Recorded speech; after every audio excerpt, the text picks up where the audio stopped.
लिखा है, दो एक ऐसी पाप है जो मनुष्य ने कर डाले, दो एक ऐसी गलतियां हैं, दो एक ऐसे भूल हैं जो मनुष्य मेरे विरुद्ध कर दिया है। वो कौन से हैं वो मैं आपको बता देता हूं। आइए मेरे साथ पढ़िए जरा से यिर्मयाह का किताब 2 अध्याय का 13वां वचन। मैं आज आपको यहां से पढ़वाता हूं और सुनाता हूं कि परमेश्वर हमारे जीवन में क्या चाहता है। यिर्मयाह का किताब 2 अध्याय का 13 वचन में लिखा है, मेरी प्रजा ने दो बुराइयां की, मेरे लोगों ने, मुझ पर विश्वास करने वालों ने, जिनको मैंने सृजन किया, जिनको मैंने पालन किया, जिनको मैंने पैदा किया, जिनको मैंने अपने स्वरूप में बनाया, दो बुराइयां उनके अंदर है।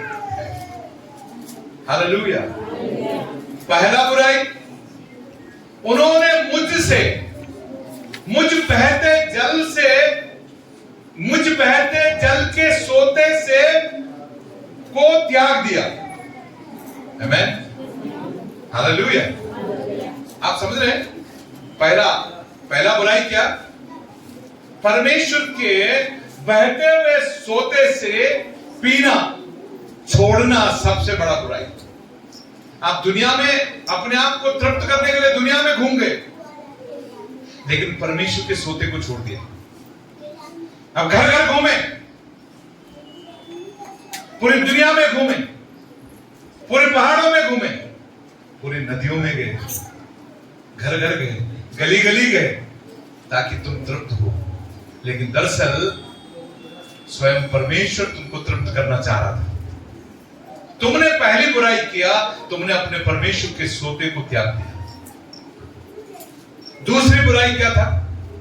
पढ़िए, उन्होंने हौद बना लिए। हालेलुया। अपने हौद बना लिए। एक ने मुझसे पूछा, आप जमा नहीं करते? आप बैंक में जमा नहीं करते? मैंने क्यों करना है? बोलो बीमारी के समय काम आएगा। मैंने कहा ऐसा धन का क्या जमा करना है जो बीमारी में काम आएगा? हालेलुया। इसलिए हम कोई जमाखोरी नहीं करते। जमाखोरी हमेशा बीमारों पर काम आता है। हम बीमार होते ही नहीं है, क्योंकि हम परमेश्वर के सोते से पीते हैं। हालेलुया। जो परमेश्वर के सोते से पीता है वो कभी बीमार नहीं होगा, बल्कि परमेश्वर का जीवन का जल, जीवन की नदी उसके भीतर से बह निकलेगा। हालेलुया। इधर इधर इधर मेरी तरफ हाथ हिला के बोलिए इधर हालेलुया। मैंने उस जीवन जल के सोते से पीना छोड़ा नहीं, इसलिए कभी बीमार पड़ूंगा नहीं। हालेलुया। अगर आप उस जीवन के सोते को ना छोड़े, हालेलुया, आप भी कभी बीमार नहीं होंगे और ऐसे धन की जरूरत ही नहीं है। आमीन। जो इकट्ठा इसलिए किया जाए कि वो बीमारी पे खर्च हो। मैं आपसे कहता हूं, मेरा परमेश्वर समय पर मुझको तृप्त करेगा। हालेलुया। दो बुराइयां हम देखते हैं। एक, हमने परमेश्वर के जीवन के सोते से हमने पीना छोड़ दिया। दूसरा, हमने अपने हौज बनाए। हमने गीत गाया ना, क्या था? टूटे फूटे हौज बनाए, जिनमें पूरी शांति न पाए। टूटे फूटे हौज बनाए, जिनमें पूरी शांति न पाए। तुझको पूरी शांति देगा यीशु नाम, सच्चा नाम, यीशु नाम, सच्चा नाम। भजता क्यों नहीं रे मन मूर्ख, यीशु नाम, सच्चा नाम। मैं इसलिए बसता हूं, मेरे लिए देहधारी करके इस संसार में स्वयं परमेश्वर उतर आया। हालेलुया। कुलुस्सियों की पत्री 1 अध्याय का 15वां वचन लिखा है, वो परमेश्वर का सदृश था और सारी परिपूर्णता से, सारी अनुग्रह से परिपूर्ण था। अरे जिसके पास सारा परिपूर्णता है, तो उसे छोड़कर मैं कहां जाऊं? हमने यूहन्ना रचित सुसमाचार के 8वें अध्याय 9वें अध्याय में पढ़ा, यीशु मसीह के सामने से लोग चले गए। उसने चेलों से कहा, ये भी चले गए, तुम भी चले जाओ। पतरस ने पास आकर कहा चेलों के साथ, हे प्रभु, जीवन और अनुग्रह की बातें तो तेरे पास है, तुझे छोड़ हम कहां जाएं? अरे जीवन तेरे पास है, तू परिपूर्ण है और तू अनुग्रह से परिपूर्ण है, सामर्थ्य से परिपूर्ण है। जब तू इतना परिपूर्ण है, तुझे छोड़कर हम कहां जाएं? मेरे प्रियो, लोगों की यही बुराई है, जो सनातन परमेश्वर परिपूर्ण है उसे त्याग दिया है, अपने हौज बना दिए, अपने अपने लिए हौज बना दिए, वो भी टूटे फूटे। कितने दिन तक चलेगा? तुम्हारे अपने सामर्थ्य से, तुम्हारे अपने प्रयासों से, तुम्हारी अपनी बुद्धि से, तुम्हारे अपने अपने अपने सामर्थ्य से कितने दिन चलेगा? परमेश्वर का वचन में लिखा है, परमेश्वर का वचन में 92 का हमने पढ़ा, तुमको मैं अपने आंगनों में रोपूंगा, तुम मेरे बाज वृक्ष, मेरे आंगनों में बाज वृक्ष होंगे, हरे भरे होंगे, तुम कभी मुरझाओगे नहीं, तुम मेरे सोते से पीते रहोगे, तुम्हारी जड़ें मुझसे पीती रहेंगी, और तुम चाहे तूफान आए, चाहे बारिश आए, चाहे सर्दी पड़े, तुम हमेशा लहराते रहोगे। उस परमेश्वर को छोड़ दिया, उसके सोते को छोड़ दिया और अपने हौद बनाने शुरू करे, अपने विचारों के अलावा, अपनी कल्पनाओं के अनुसार। रोमियो की पत्री में लिखा है, अगर हम पहला अध्याय पढ़े रोमियो की पत्री में, वहां लिखा है कि वो निर्बुद्धिमान हो गए। पढ़िए जरा से पहला अध्याय, पढ़िए उसका 19 वचन। इसलिए कि परमेश्वर के विषय, परमेश्वर का विषय का ज्ञान उनके मनों में प्रकट है, मनों में पहले से प्रकट है। कोई व्यक्ति ऐसा है कि जो कहता था मैं तो परमेश्वर के बारे में जानता ही नहीं, ऐसा कोई है क्या? कोई नहीं है।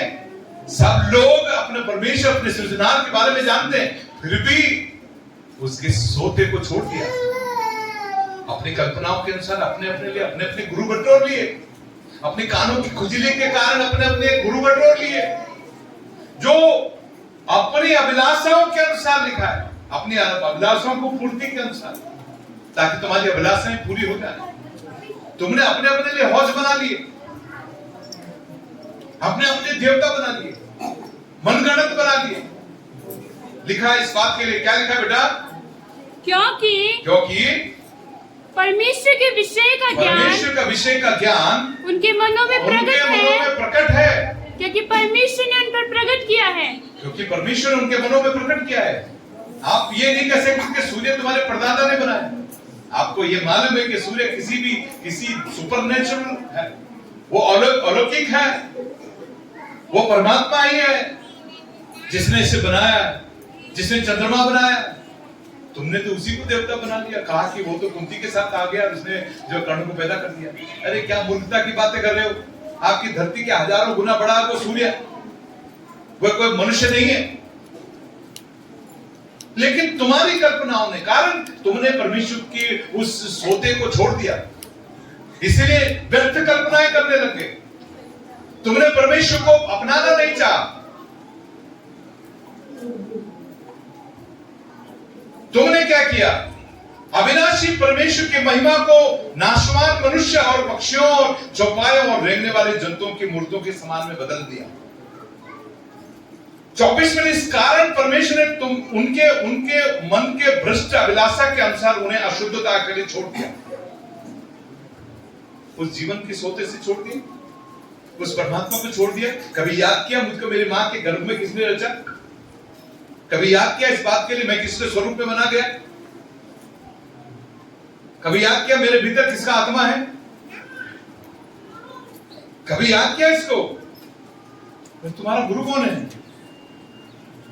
तुमने अपना गुरु बटोर लिया, अपने हौज बना लिए, उस परमात्मा को छोड़ दिया। ये तो यही बात होगी, तुम्हारे घर में तुम्हारा पिता था और तुम पड़ोसी को बोले तुम मेरा बाप है, तुम मेरा पिता है। ये तुमने अपनी मां को गाली दे दी, यू अब्यूज योर मदर।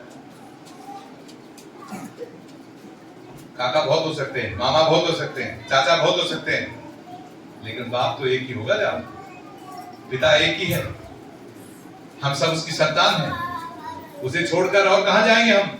जीवन उसके पास है, अनुग्रह उसके पास है, छुटकारा उसके पास है, सामर्थ उसके पास है, सर्वशक्तिमान है वो, असंभव को संभव करने वाला, सर्वव्यापी है वो, सर्वज्ञानी है, सर्वशक्तिमान है। वो हमारा पिता है, हमारा परमेश्वर है, हमें रचने वाला है। उसे छोड़कर दुनिया में क्यों भटके हो? दुनिया में क्यों भटकते हो? उस सोते के पास आओ, अपने हौज मत बनाओ, अपने हौद मत बनाओ। हालेलुया। उसके सोते से पियो, उसकी हौद से पियो। हालेलुया, प्रभु का नाम का महिमा के लिए। हालेलुया। मैं आज आपको इस वचन से आशीष देना चाहता हूँ मेरे प्रियो। ऐसा याशाया 12वां अध्याय में उसका 3रा पद में लिखा है, तुम आनंद पूर्वक उद्धार के सोते से जीवन जल से भर जाओगे। हालेलुया। परमेश्वर का वायदा है, तुम अगर मेरे पास आओगे तो मैं जीवन जल से, परमेश्वर का वचन जो प्यासा है मेरे पास है। हालेलुया। मत्ती रचित सुसमाचार में परमेश्वर का वचन 5वां अध्याय में लिखा है, धन्य है जो धर्म का भूखा और प्यासा है वो तृप्त किया जाएगा।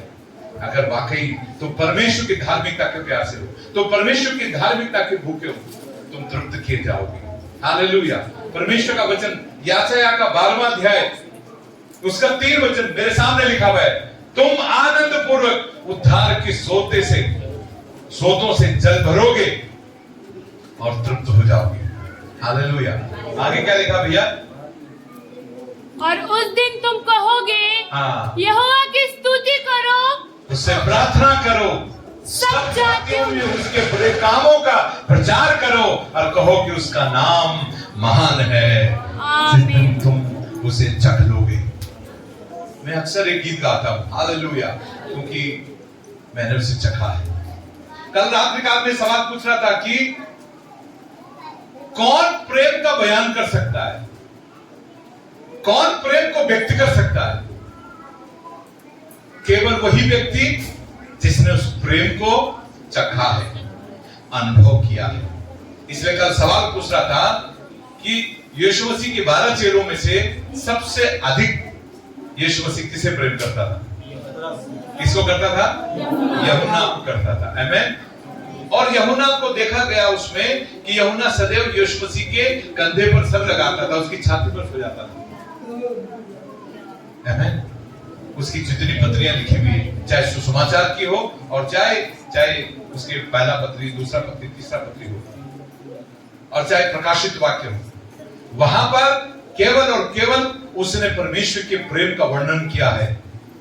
परमेश्वर का प्रेम का वर्णन यूहन्ना रचित सुसमाचार के 3 अध्याय के 16 पद में लिखा है कि जितनों लिखा है परमेश्वर ने जगत से ऐसा प्रेम किया। वही एक व्यक्ति है जो परमेश्वर के प्रेम का खुलासा करता है। क्यों मालूम है? क्योंकि उसने उस प्रेम को चखा है। हालेलुया। आपने कभी मेरे घर में आके मेरी पत्नी के हाथ का हलवा नहीं खाया, आप कैसे कह सकते हैं कि जो है सुमन ने हलवा बहुत अच्छा बनाती, मैंने चखा? आपने खाया ही नहीं कभी। आप तभी कह सकते हैं जब आपने खाया हो। आपने हमारे घर की दाल नहीं खाई, आपने हमारे घर की सब्जी नहीं खाई, आप कैसे कह सकते हैं कि वो बहुत अच्छी है? मैं कैसे कह सकता हूं कि रमेश जी के घर की जो चटनी बहुत अच्छी है? मैं कह सकता हूं क्योंकि मैंने उसे खाया है, मैंने उसे चखा है। मैं आज भी कहता हूं मम्मी जी जो है बहुत अच्छी चटनी बनाती है। आमीन। जो अनुभव करता है वही बयान कर सकता है। Who can experience? Only who can express. जो उसे अनुभव करता है वही उसे बयान कर सकता है। आमीन। हालेलुया। आग में रखकर तवा बहुत ठंडा हो जाता है, सही है क्या? आग में रखकर तवा बहुत ठंडा हो जाता है, सही है क्या? इन लोगों के सही है। अभी देखो वो उधर देख रही, वो उधर देख रही, बताओ ना, मेरी तरफ देखो। काय के लिए आओ इधर? मेरे को सुनने के लिए आओ किसी को? आग में रखकर तवा बड़ा ठंडा हो जाता है तो बोले अरे नहीं, फिर गरम हो जाता है। तो कैसे मालूम? क्योंकि तुम उस पे बार बार हाथ रखते हो, इसलिए बच्चों को कहते हो दूर हो जाओ तवा गर्म है, क्योंकि तुम्हें अनुभव है। हालेलुया। जिसे अनुभव है, बच्चे को अनुभव है क्या? वो आपकी तरफ आता है, आपकी जब रोटी बनाते हो तो आपकी तरफ हाथ लगाता है, तवे पर हाथ लगाता है, क्योंकि उसे अनुभव नहीं है। को उस प्रेम का अनुभव हो गया जो परमेश्वर ने उससे किया। हालेलुया। इसीलिए उसने एक्सप्रेस किया उसको, इसलिए व्यक्त किया उसको। सो आपके भीतर जो होगा उसे व्यक्त करोगे। हालेलुया। आपके भीतर जो होगा उसे व्यक्त करोगे। मेरा इस पात्र के अंदर क्या है आपको मालूम है? क्या है? क्या है? छाछ है, चाय है। तो कब मालूम पड़ेगा? जब इसे आहत किया जाएगा। कब होगा? जब इसे ये आहत होगा। जब कभी भी किसी व्यक्ति को हमको पहचानना है कि उसके भीतर क्या है, हम तभी पहचान सकते हैं जब वो आहत होगा। विषम परिस्थितियों में व्यक्ति पहचाना जाता है कि वो परमेश्वर के सोते से पीता है या अपने हौज बना रखे हैं उसने। हालेलुया। याद रखना, परमेश्वर का वचन में यशायाह में लिखा है, तुम मेरे सोते से पियोगे। अगर हम उसके सोते से पिएंगे तो हमारे भीतर कौन होगा? उसका जल होगा। आमीन। उसका अनुग्रह होगा, उसका सामर्थ होगा, उसका पुनरुत्थान होगा, यानी कि स्वयं यीशु मसीह होगा हमारे भीतर होगा। जब हम आहत होंगे इस संसार में, इस संसार हमको आनंद नहीं देगा, खुशी नहीं देगा, ये हमें आहत करेगा, ये हमें दुख देगा, ये हमें तकलीफ देगा। याद रखना, यीशु मसीह जब इस दुनिया में था तो उस पर पथराव किया गया। क्या कोई बुरा काम किया था उसने? फिर लेकिन ये दुनिया है, ये तो सिवाय हमें तकलीफ के और आंसू के कुछ देता नहीं। आमीन।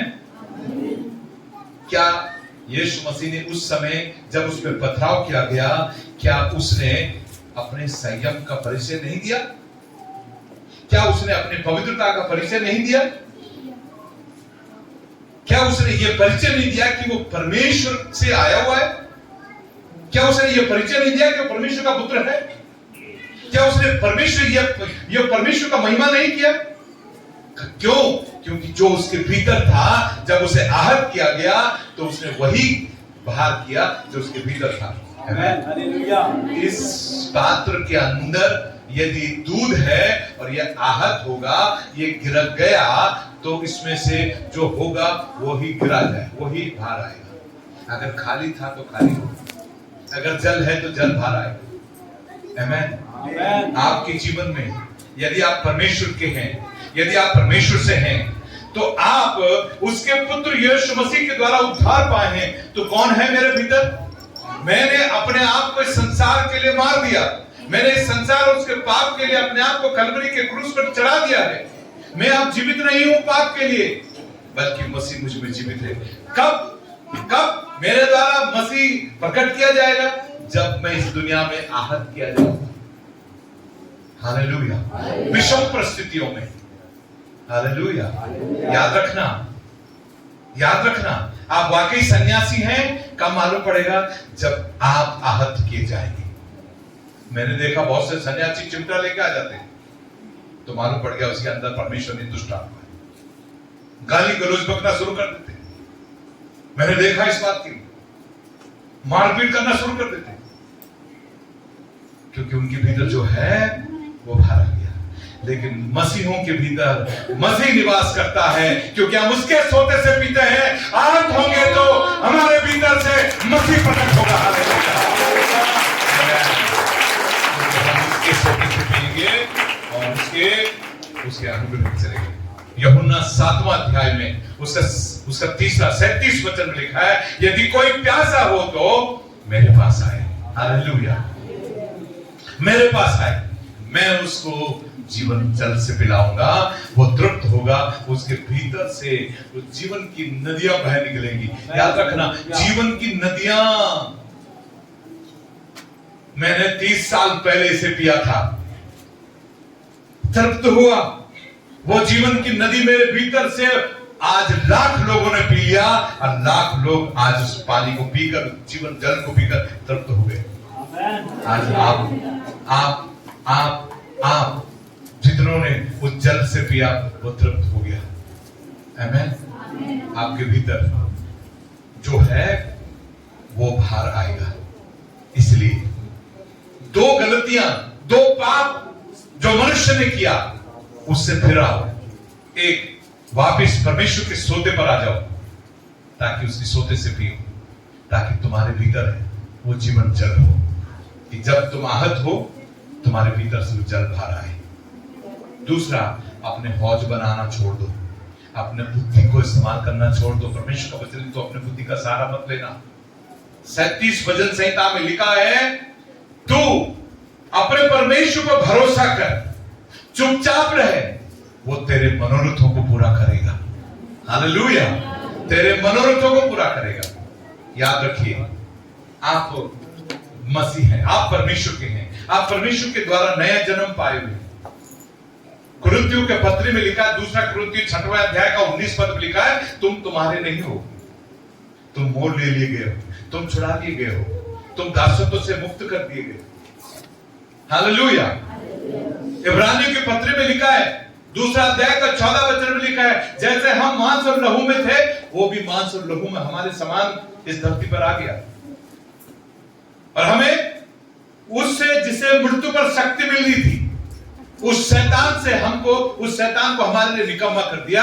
और हम जो जितने लोग दासत्व में थे, मृत्यु के भय के दासत्व में थे, उससे हमें छुड़ा लिया। तो फिर क्यों नहीं मैं उसकी आराधना करूं? मैं क्यों नहीं उसकी स्तुति करूं? हालेलुया। मैं क्यों नहीं उसकी महिमा करूं? मैं तो पापमय जीवन में था, मैं अधर्म में था, मैं अंधकार में था, मैं भटका हुआ था, लेकिन वो मुझे अपने ज्योति में लिया है। वो मुझे जीवन में, मृत्यु में था, मृत्यु के बंधनों में। अगर मैं उद्धार नहीं पाता तो लगभग 33 साल की उम्र में मेरी डेथ हो जाती, शायद किसी नाली में मैं मर जाता, किसी एक्सीडेंट में, क्योंकि बहुत ज्यादा आती शराब मैं पीने लग गया था। लेकिन ये उसकी दया हुई मुझ पर, उसकी करुणा मुझ पर हुई। हालेलुया। जिसने अपना प्रकाश मुझ पे चमकाया, मुझे मुर्दों में से जीवित किया। हालेलुया। मैं सोया हुआ था, मुझे जगाया और मसीह की ज्योति मुझ पर चमका दी। हालेलुया। और मैंने उस अवसर को बहुमूल्य समझा, बहुमूल्य समझा उस अवसर को, क्योंकि मैं जानता था यह अवसर अगर बहुमूल्य नहीं समझे तो आगे दिन बुरे हैं। मेरे जीवन के अंदर में वो बुरे दिन नहीं आए। हालेलुया। और मैंने जीवन पाया, उसने मुझे वो जीवन का सोते से पिलाया। वो जीवन मेरे भीतर है, वो यीशु मसीह मेरे भीतर है। हालेलुया। परमेश्वर का वचन में लिखा है, आइए मेरे साथ पढ़े 15वां अध्याय यूहन्ना रचित सुसमाचार का, उसका 7वां वचन में किस प्रकार लिखा है, यदि तुम मुझ में बने रहो और मेरा वचन तुम में रहे, इस पृथ्वी पर जो कुछ तुम मांगो मैं स्वर्ग से तुम्हारे लिए पूरा करूंगा। हालेलुया। हालेलुया। हाथ हिलाकर जरा हालेलुया बोले। परमेश्वर का वचन तुम्हारे सामने क्या लिखा है, यदि तुम मुझ में बने रहो और मेरी बातें तुम में, मेरा वचन तुम में बनी रहे, तो जो चाहो और वह तुम्हारे लिए हो जाएगा। हालेलुया। मैं जो चाहता हूं वो मेरे लिए हो जाता है। हालेलुया। क्योंकि मैं उसमें बना हूं और उसका वचन मुझ में बना है। हालेलुया। मैं जब भी विषम परिस्थितियों में आता हूं, मैं कहीं दौड़ता नहीं, मैंने अपने हौज नहीं बनाए, मैं किसी और सोते से नहीं पीता, मैं अपने परमेश्वर के सोते के पास आता हूं, मैं उसके हौज से पीता हूं, तृप्त होता हूं, मैं उसके सामने अपने घुटने झुकाता हूं, मैं उससे मांगता हूं, क्योंकि वो मांगने वालों को कभी निराश नहीं करता। परमेश्वर का वचन में लिखा है, जितनों ने उसकी ओर ताका है उतने उनको चेहरों को उसने कभी काला नहीं होने दिया। हालेलुया। उनको निराश होने नहीं दिया। हालेलुया। परमेश्वर का वचन में हमने पिछले पढ़ा, अंत में तेरी आशा पूरी हो जाएगी। हालेलुया। तू भरोसा रख, तू चुपचाप रहे, तेरी धार्मिकता को परमेश्वर चमकाएगा। हालेलुया।